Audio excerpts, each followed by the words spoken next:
Shalom. I am Rabbi Nathan Davidovich, speaking to you on behalf of the webyeshiva.org, speaking to you from Efrat, Israel. I'm going to speak about the significance of Purim today, how the miracles of Purim that we experienced thousands of years ago are with us today. Purim is just not an historical time that we celebrate an historical event, but rather it is something that has meaning for us at this moment and shows us that at this very moment in our lives, no matter what is happening, the difficulties that we'll be facing, God is always with us and God will save us. The amazing thing about Purim, about the story of Purim, is that when you read the Megillah, which is the Megillah Esther, that contains the story of what happened, it seems like all these disconnected things took place. Nothing seemed to flow one from the other. You had Mordechai happening to overhear a couple of the agents of the king plotting his death. You have that recorded in a book. Then you have this horrible orgy-like party thrown by Achashverus for many months, and the Jews were all there, and he gets angry with his wife, and he kills his wife, Vashti. Then he searches for another wife. They all seem like isolated instances. And what happens?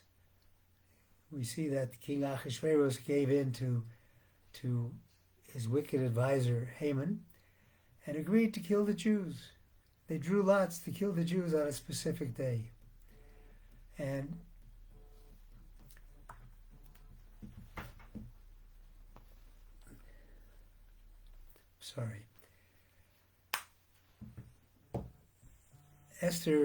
Mordechai heard about this and talked to Esther, who was now the queen, and implored Esther to go and talk to the king to annul the decree. And what happened was that, first of all, Esther was a little bit nervous. She said, "You can't just go into the king unless you're invited." And Mordechai said, "Don't worry. Reva Chatzala Yakim Lanu Makom Acher. We will get salvation from somewhere else if you don't do it, if the king doesn't do it." That's a very important message today. Today we are seeing here in Israel, it appears that many of the world are against this, not only the country of Israel, but the Jews that live within it. All those who go out and demonstrate and cite from the river to the sea are asking for the genocide of the Jewish people. In the midst of this great war that we're fighting, that was thrust upon us by this massacre of October 7th, now all of a sudden Canada stops sending weapons to us. America is threatening us to stop sending weapons. And I say the message of Purim teaches us not to despair. Revach v'atzala yakum aleim v'makom acher. Salvation will come to us from another place, will come to us from God.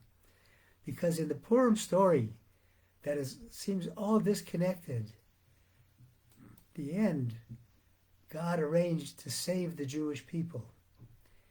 Save the Jewish people from Haman, who was out to annihilate them. And that's why we celebrate this holiday of Purim.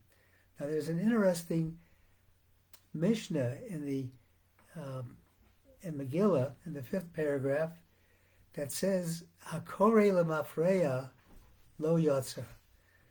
If somebody reads the Megillah out of order, but mafreya could also be translated as backwards. Somebody reads the Megillah backwards, he hasn't fulfilled his obligation. What message does that teach us? teaches us that we cannot view the events of Purim as an isolated historical event. The Megillah tells us that we will remember these days forever.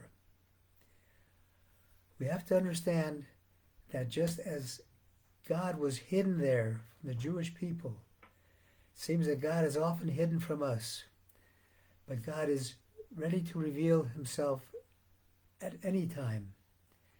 And certainly God is doing miracles for us all the time, but we don't see it. God was pulling the strings with Haman and Achashverus and Mordechai and Esther.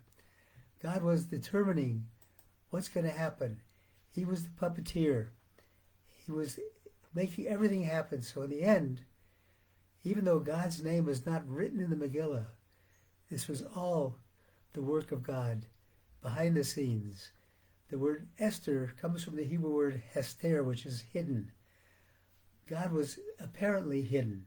Oftentimes in our life, we think that God is hidden from us, but He is not. And the Megillah says, "Hayamim ho'el nizkarim v'nasim b'chol dor v'dor." These days will be remembered and will be observed in every generation. And this is interpreted as meaning in every single time. That every time we will see the revelations of the great miracles. We are told that at the end of days, when Mashiach comes, all of the Chagim, the holidays, Pesach, Shavuos, and Sukkos, will be mevatel, will disappear. The one that will remain will be Purim, because Purim sheds light upon us, not only on the day of Purim, but for the whole year, to realize that the light of God is amongst His people, is on His people. And this is what we have to remember. We have to remember that as we're reading the Megillah, don't think of it as a historical event, but think of it as something that will show us today how we have to live and how we have to serve God. Help us to get through the darkness of our lives. Purim is also called the holiday of bitachon and emunah, the holiday of trust and faith in God, because a Jew has the genetic makeup to always trust in God no matter what the situation. We might think that, well, we're not worthy of God's salvation because, we're not really doing what God wants us to do. We're messing up. Well, take a look back at Purim, at what happened then.